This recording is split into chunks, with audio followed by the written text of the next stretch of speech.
અને આજે પ્રમુખ ઉપપ્રમુખની જે વરણી હતી એ વરણીના અનુસંધાનની અંદર 6 તાલુકાઓમાં ધરમપુર, કપરાડા, નાના પોંઢા, વલસાડ, પારડી અને ઉમરગામ 6 તાલુકા પંચાયતોની અંદર ભારતીય જનતા પાર્ટીએ ગત રોજના દિવસે ઉમેદવારી પત્રો ભર્યા હતા,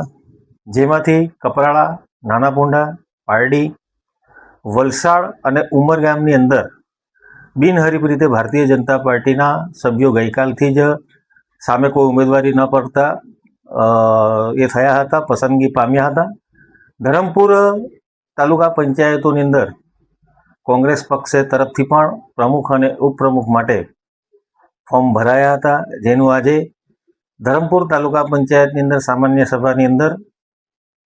ભારતીય જનતા પાર્ટીના શકુંતલાબેન ચૌધરીને 13 મતો પ્રાપ્ત થયા. તેની સામે કોંગ્રેસના પ્રમુખના ઉમેદવારને ફક્ત 9 મતો મળ્યા. ઉપપ્રમુખના શ્રી રણજીતભાઈ ચૌધરીને ભારતીય જનતા પાર્ટીના 13 મતો મળ્યા અને સામે કોંગ્રેસ પક્ષને 9 મળ્યા. કોંગ્રેસ પક્ષ તરફથી કુલ 10 ઉમેદવારો વિજયી થયા હતા, તેમાં પણ કોંગ્રેસના 9 મતો જ મળવા, એટલે ભારતીય જનતા પાર્ટીના જે 13 મતો હતા ત્યારે 13 અકબંધ મતો હતા. ભારતીય જનતા પાર્ટીના ગુજરાતના પ્રદેશના યશસ્વી અધ્યક્ષ માનનીય શ્રી જગદીશભાઈ વિશ્વકર્માજીએ જે મેન્ડેટ આપ્યો હતો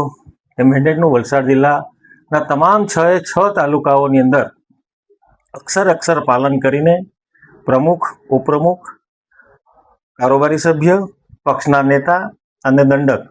એમ 5 પદો 6 તાલુકાની અંદર જે જાહેરાત થયા છે તેને ભારતીય જનતા પાર્ટી આવકારે છે, સ્વીકારે છે.